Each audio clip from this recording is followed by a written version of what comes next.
ये mutual fund जैसा आपने कहा कि बिल्कुल मतलब रोड वाला जो सेलर है उससे लेकर मतलब जो भी प्रोफेशनल्स हैं या जो भी म्यूचुअल फंड्स कर रहे हैं या इवन यंग क्या कहते हैं चिल्ड्रन जो 25 के बाद जैसे ही आप जॉब लग जाता है या जो भी काम करने लगता है तो उसका एक पार्ट म्यूचुअल फंड में होना चाहिए। ये बहुत जग जाहिर हो गया, ये बहुत पॉपुलर हो गया। ये क्यों ज़रूरी है म्यूचुअल फंड्स, और म्यूचुअल फंड्स है क्या, उसकी क्या स्ट्रेंथ है, और अर्ली इन्वेस्टमेंट क्यों ज़रूरी है, ये ज़रा बताइए please. Okay, so mutual fund obviously SEBI regulated एक प्रोडक्ट है जिसके अंदर आपको एक दिन के लिए अगर पैसा लगाना हो या 100 साल के लिए पैसा लगाना हो, दोनों चीज़ कैटर हो सकती है through mutual fund. Okay, mutual fund में अलग अलग कैटेगरीज है जो सेबी ने डिफाइन किए हैं। So you have equity mutual funds, you have hybrid mutual funds, you have debt mutual funds. उसके आगे हम चले जाए तो you have smart beta mutual funds. Okay, thematic mutual funds है। तो उसका एक हल्का सा मैं आपको एक सब कैटेगरीज बताता हूँ। सो इक्विटी में अगर आप देखेंगे तो लार्ज कैप म्यूचुअल फंड है, मिड कैप म्यूचुअल फंड है, large and mid cap mutual fund है, फ्लेक्सी कैप है, मल्टी कैप है, अलग अलग कैपिटलाइजेशन के एंगल से है। I should tell you this also that बाजार में अराउंड 5000 कंपनीज लिस्टेड है। ओके, फर्स्ट 200 कंपनी जो है उसे कहते हैं हम लार्ज कैप कंपनीज, जो निफ्टी में ज़्यादातर है। एब्सोल्युटली, ज़्यादा 101 to 250 ये जो कंपनीज है उसे हम मिड कैप कंपनीज करके बुलाते हैं, and 251 onwards they are termed as small cap companies. तो ऐसा एक डिवीजन होता है। सेबी रेगुलेशन, सेबी के जो डेफिनेशंस है of large cap, mid cap, small cap, उन्होंने डिफाइन किया है कि अगर आपका फंड स्मॉल कैप है तो इतना परसेंटेज आपको अमाउंट स्मॉल कैप कंपनीज में ही इन्वेस्टमेंट करना चाहिए।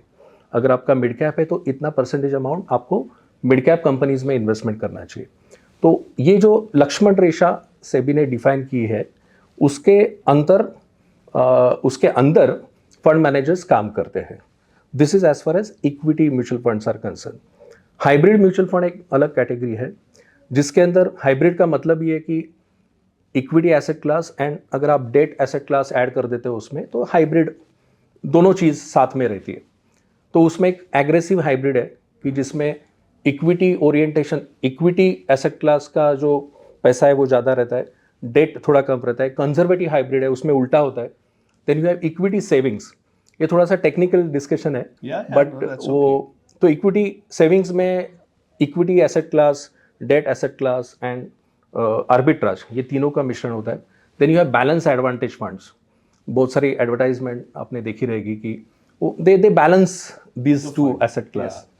देन एक मल्टी एसेट करके और एक एसेट क्लास रहता है जिसमें इक्विटी भी रहता है, डेट भी रहता है, कमोडिटी भी रहता है। Okay, then the final would be say debt products. तो डेट प्रोडक्ट में जैसे आप इक्विवेलेंट के लिए बात करें तो बैंक एफडी अगर आप बोलेंगे तो that is a debt product, कि जिसका इन्वेस्टमेंट शेयर मार्केट की कोई कंपनी में नहीं रहता है।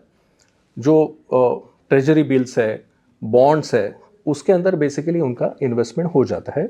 उसमें भी बहुत सारे अलग अलग प्रकार है, जैसे ओवरनाइट फंड करके है।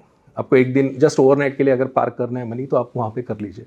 लिक्विड फंड है जो आपको एक आध 2 महीने के लिए अगर आपको पैसा चाहिए, बाद में आपको वापस लेना है, तो आप लिक्विड फंड में इन्वेस्टमेंट कर सकते हो। वैसे ही लो ड्यूरेशन है, मीडियम ड्यूरेशन है, एंड जैसे ही ड्यूरेशन बढ़ता है वो अलग अलग उनके नाम रहते हैं। ये एक ओवरऑल एक म्यूचुअल फंड का पिक्चर है। इसमें थीमेटिक करके फंड कैटेगरीज है। उसमें जैसे कोई सेक्टर ओरिएंटेड फंड बोलते हैं उसको, कि आईटी सेक्टर के लिए एक फंड है। So if you know IT sector बहुत अच्छा परफॉर्म करने वाला है, so you can have investment in IT fund. Pharma fund है, बैंकिंग फंड है। सो ऐसे थीमेटिक फंड भी होते हैं।